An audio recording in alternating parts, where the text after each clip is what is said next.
Hello friend, मैं शंकर कुमार बिहार दिवस के बारे में कुछ कहना चाहता हूँ।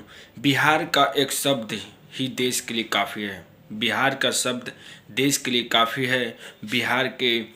बिहार में जन्मे आर्यभट्ट ने अपनी कला और संस्कृति के माध्यम से जीरो की खोज किया और विश्व में प्रसिद्ध हो गया। बिहार शब्द का मतलब बाबू एक उन्नति का पैगाम होता है। बिहार कहे तो बिहार का उत्पत्ति बौद्ध भिक्षुओं से हम कह सकते हैं कि बौद्ध धर्म किस तरह हमारे भारत में और विश्व में प्रसिद्ध है। बौद्ध धर्म के माध्यम से बिहार का भी उत्पत्ति माना जाता है। जैसे कि महान आर्यभट्ट जिसने जीरो की खोज किए वो भी बिहार से थे।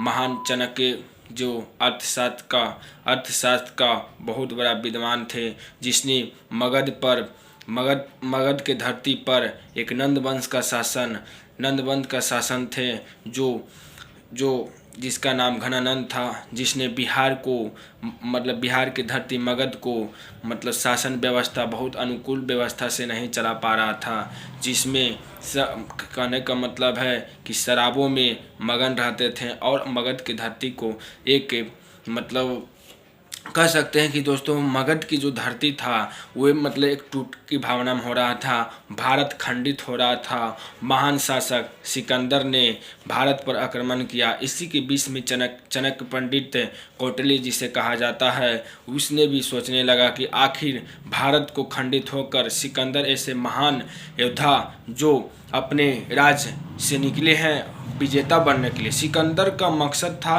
कि भारत पर आक्रमण करके पूरे भारत को कब्जा लेना है, पूरे विश्व को कब्जाने का प्लान था। लेकिन महान चाणक्य पंडित के सामने टिक नहीं पाया। उनके अर्थशास्त्र का इतने बड़े ज्ञाता थे, उसने चाणक्य जैसे महान अर्थशास्त्र को हम जितना भी कम बोले कम, मेरे बात को कम पड़ जाएगा। दोस्तों मैं छोटा ही शब्दों में कह सकता हूँ कि इतने महान थे क्योंकि अपने देश के चलते घनानंद जी को समझाने के लिए गए थे, जो